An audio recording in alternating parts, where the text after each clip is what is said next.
ferrovia, para mim, é algo transformador.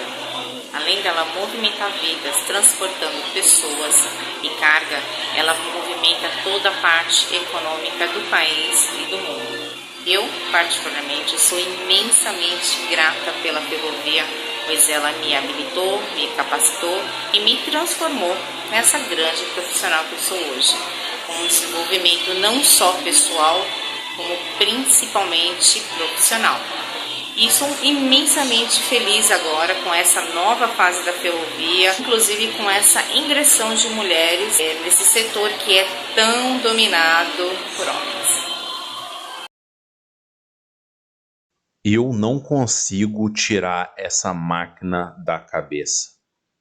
James Watt, 1770. Saudações ferroviárias, aqui Lucas Evaristo para o terceiro episódio da série A Estrada do Barão. Nessa série nós estamos contando a história da ferrovia desde os primórdios até os tempos atuais e também a projeção de futuro, o que se espera da ferrovia no futuro. Repetindo, meu nome é Lucas Evaristo, do Brasil Ferroviário. Você me encontra nas redes sociais com o nome Lucas Evaristo, mas não siga somente Lucas Evaristo, siga também o Brasil Ferroviário no Facebook, Instagram, LinkedIn e também através do YouTube. Essa série está sendo retransmitida em alguns canais de TV, em algumas filiadas, por exemplo, a SCTV, a SBR TV e o canal 14. E você encontra também no YouTube, no canal Brasil Ferroviário. Muito bem, muito bem, muito bem. No último episódio, nós explicamos um pouco sobre o início da ferrovia, do conceito de ferrovia e também um pouco de embasamento histórico. Agora nós iniciaremos falando sobre a Revolução Industrial, que teve início aí no século XVIII, com a invenção da máquina a vapor do James Watt. James Watt não inventou a máquina a vapor, ele remodelou algo que já existia. A primeira máquina a vapor remonta lá a Heron de Alexandria, no ano 600 d.C. Porém, a máquina a vapor do James Watt foi a propulsora da Revolução Industrial. Ela que deu ali, apertou o gatilho para que se iniciasse a Revolução Industrial. O James Watt ele foi uma grande referência. Nascido em 1736, na Escócia, em Greenock, o James Watt ele foi empresário, grande empresário da sua época, liberal, trabalhou em várias áreas e, em determinado ano, 1765, ele foi contratado para trabalhar em Glasgow. Para quem trabalha em outras áreas, conhece a escala de Glasgow. Glasgow é uma cidade onde o James Watt foi trabalhar e lá ele conheceu a máquina a vapor e percebeu que aquela máquina a vapor poderia ser melhorada. Trabalhou e criou uma máquina a vapor em 1769. Porém, a melhor invenção, a melhor versão da máquina a vapor dele foi apresentada em 1777. A partir daí, havia desafios, que era aplicar a máquina a vapor em meios de transporte, seja na terra, seja no mar.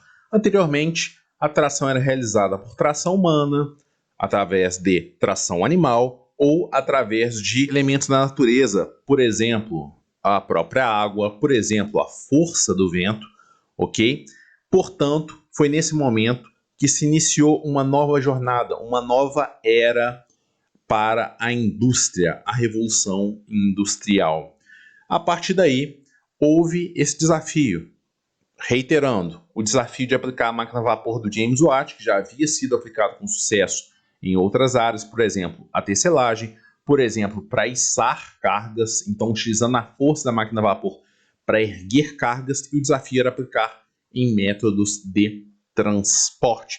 Lembrando, o carro comercial, né, ou a melhor primeira versão do carro, que é o Ford T, foi nascer anos depois, mas também tentou-se aplicar a máquina a vapor em transporte terrestre rodoviário, digamos assim. Atualmente nós estamos na quinta Revolução Industrial, mas aquela que foi a primeira e mais importante aconteceu na Inglaterra, entre 1760 até 1830. A principal característica foi a quebra do modo de produção artesanal medieval e o início do modo de produção em massa industrial. Ela acontece num período muito particular, que é o fechamento das terras comunais, um estilo de produção agrícola que remonta à Idade Média. Bom, nesse contexto, nós temos a migração das populações rurais para cidades que já experimentavam o surgimento das primeiras fábricas têxteis e da indústria siderúrgica.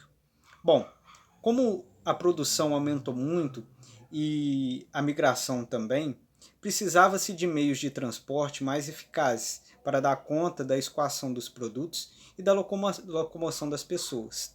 Por esse motivo, aproveitando uma recém-invenção, o motor a vapor, também se criou em 1804 a primeira locomotiva, e isso levou à criação e expansão do sistema ferroviário inglês, que posteriormente avançou por toda a Europa. Uma peculiaridade do sistema ferroviário foi que ele impulsionou a padronização do tempo, a criação dos primeiros fusos horários e também a padronização das medidas, a criação do sistema métrico e também da própria polegada como sistema padrão inglês. E Richard Trevithick, em 1804, apresentou a primeira versão de locomotiva. 1804, o nome dele é Richard Trevithick, criou a locomotiva chamada Penny Darien. Richard Trevithick, também britânico, iniciou essa que foi uma máquina incrível, que foi a percussora de grandes locomotivas e percussora do que temos até hoje nas últimas versões de locomotiva. Porém, essa máquina ela não foi utilizada comercialmente. Ela foi um invento que funcionou. Ela transportou 10 toneladas de minério, que para a época já era uma grande quantidade de carga, e 70 pessoas, e atingiu a velocidade de até 16 km por hora. Diversos países europeus já se serviam de vias sobre trilhos de madeira desde o século XVI, sobretudo para o transporte de carvão e minérios extraídos de minas subterrâneas, com composições normalmente tracionadas por animais ou homens, dotadas de rodas com frisos que se deslocavam com maior facilidade pelos trilhos de madeira em relação ao chão irregular e úmido das minas. No início do século XVII, as mineradoras inglesas iniciaram a construção de pequenos trechos de vias de trilhos de madeira para o transporte de carvão na superfície e no subsolo, sendo os cavalos a principal força de tração que possibilitava o deslocamento de certa quantidade de vagões acoplados. Na virada para o século XVIII, os mineiros iniciaram um processo de revestimento dos trilhos de madeira com tiras de ferro para torná-los mais duráveis e resistentes. Ainda no século XVIII, os ferreiros ingleses iniciaram a produção de trilhos de ferro dotados de bordas que conduziam adequadamente às rodas comuns dos carroções, e já no final desse mesmo século já estavam produzindo trilhos inteiramente de ferro sem bordas que serviam para o deslocamento de vagões dotados de rodas com bordas ressaltadas. Com o desenvolvimento da percussora locomotiva a vapor em 1804, no início do século XIX, pelo inventor inglês Richard Trevithick, e o desenvolvimento desse conceito por George Stephenson, que acabou se tornando um construtor bem-sucedido de locomotivas a vapor, é que as ferrovias ganharam fôlego para se desenvolverem. O ano era 1825 e entrava em operação um modal de transporte terrestre que viria a revolucionar e intensificar os processos de troca de mercadorias, o intercâmbio cultural e a disseminação do progresso pelo mundo. A primeira ferrovia pública do mundo foi construída no nordeste da Inglaterra, ligando a cidade portuária de Stockton à embrionária região industrial da cidade de Darlington, um trecho correspondente a aproximadamente 32 km, estabelecido para facilitar o transporte de carvão mineral e passageiros à velocidade vertiginosa de 45 km por hora à época, sendo essa a primeira rota ferroviária no mundo a conduzir trens cargueiros em horários regulares. 5 anos mais tarde, em 15 de setembro de 1830, era inaugurada a Liverpool and Manchester Railway, ligando as cidades homônimas do noroeste da Inglaterra. Essa rota foi a primeira a estabelecer o transporte interurbano de passageiros no mundo e contribuiu eficientemente para a consolidação e o desenvolvimento da abrangência do modal ferroviário. A partir daí, as ferrovias se difundiram rapidamente pela Inglaterra e por todo o continente europeu, sendo que em 1870 a atual espinha dorsal que liga diversos países europeus já estava construída e operacional. As ferrovias ganharam o mundo rapidamente, ainda no século XIX, através do colonialismo ainda existente, onde as potências europeias iniciaram a construção de ferrovias ligando os portos de suas colônias às regiões de produção de matérias-primas para a facilitação do escoamento dessas. Na época, inclusive, uma curiosidade. Na época havia uma lenda de que o corpo humano não suportaria velocidades superiores a 30 km por hora. Né? É uma lenda que um cientista da época, não vale a pena citar o nome, criou essa tendência, essa lenda urbana, e isso foi entendido como verdade, foi considerado como verdade por um longo período de tempo. Porém, logo depois, essa tese caiu por terra e grandes velocidades foram atingidas em equipamentos contendo o corpo humano por uma grande quantidade de tempo, e se percebeu que o impacto daquela velocidade sobre o corpo humano era praticamente zero ou zero. Mas a ferrovia continuava, a ferrovia se mantinha caminhando, e novas tendências, novas tentativas de se criar uma melhor versão da ferrovia, ou melhor, uma melhor versão de locomotiva após o Rijkstrajek, e o nome da vez foi George Stephenson, em 1814, que criou a locomotiva Blücher. Essa sim foi utilizada comercialmente, ela foi utilizada no que é a primeira ferrovia de carga com tração a vapor, locomotiva com tração a vapor, que operou inicialmente em 1825 e operou aí por aproximadamente inicialmente 20 anos, que é a ferrovia Stock em Derkram.